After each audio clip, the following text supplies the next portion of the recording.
সম্মানিত শিক্ষক মণ্ডলীগণ, আসসালামু আলাইকুম। ওয়েব বাজার বিডির পক্ষ থেকে আন্তরিক অভিনন্দন ও শুভেচ্ছা।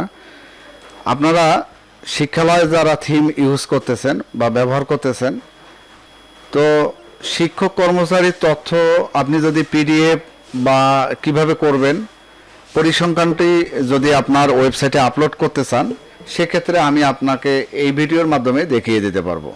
তো সর্বপ্রথম আমরা এই ওয়েবসাইট যে ড্যাশবোর্ড আছে সেখানে লগ ইন করবো এবং এখানে দেখুন বিদ্যালয়ের সকল তথ্য পোস্ট নামে একটি এখানে আমরা আইটেম তৈরি করছি 3 নম্বরে।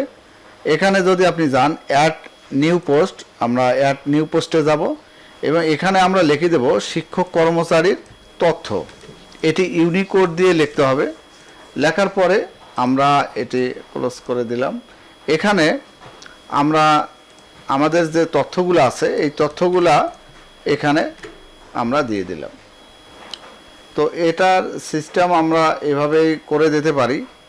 তারপরে আপনি যদি চান যে এখানে একটা পিডিএফ লিংক বা পিডিএফ তৈরি করে আপনি এখানে দেবেন, সেটাও পারবেন।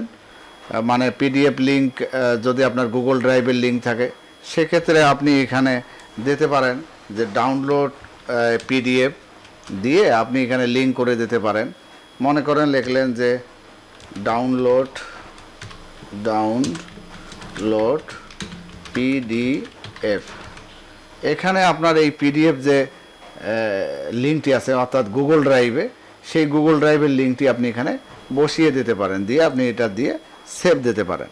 তাহলে হবে কি, আপনার এই শিক্ষক তালিকাটি আপনার যখন এখানে শো করবে, মানে অর্থাৎ এই লিঙ্কটি যখন আপনি কপি করবেন, এই দেখুন এখানে একটা লিঙ্ক তৈরি হবে ভিউ পোস্ট, অথবা যখন এখানে যাবেন দেখবেন যে এই যে সকল পোস্টে যখন যাবেন বিদ্যালয়ের, তো এখানে দেখবেন যে এই যে পোস্ট শিক্ষক কর্মচারী তথ্য, তখন আপনি কি করবেন, এই লিঙ্কটি কপি করবেন।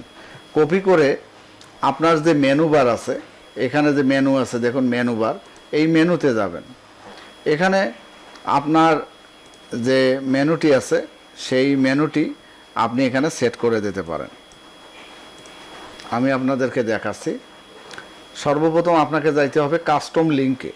এখানে দেখুন কাস্টম লিঙ্ক যেখানে আছে সেই কাস্টম লিঙ্কে যাইতে হবে, তাহলে আপনি ওই সিস্টেমটা অ্যাড করতে পারবেন। এখানে দেখুন কাস্টম লিঙ্ক, এই কাস্টম লিঙ্কে গেলে আপনি যে লিঙ্কটি কপি করলেন শিক্ষক তালিকার, সেটা এখানে পেস্ট করে দেবেন এবং এখানে লিখবেন শিক্ষক কর্মচারীর তথ্য। এই মেনুতে এটা লিখবেন শিক্ষক কর্মচারীর তথ্য, আপনি অ্যাড করে দিলেন। এরপর আপনি এটা নিচের দিকে এই শিক্ষক কর্মচারীর তথ্যটি পাবেন। তবে এটি একাডেমিক যে আছে সেখানে আপনার সেট করে দেবেন। এই যে প্রাতিষ্ঠানিক কার্যক্রম আছে, তারপর স্কুল প্রশাসনিক আছে, আপনি যেখানে রাখতে চান আপনি সেখানেই এটা দিতে পারবেন। এখানে দিয়ে দিলাম, দিয়ে আমি এটা সেভ দিলাম। এখন যদি আমি এখানে আমার ওয়েবসাইটটিকে রিলোড দেই, এখানে যদি আমরা ক্লিক করি তাহলে আমাদের যে শিক্ষক কর্মচারীর যে তালিকাটা আমরা এখানে এখানে দেখতে পারবো।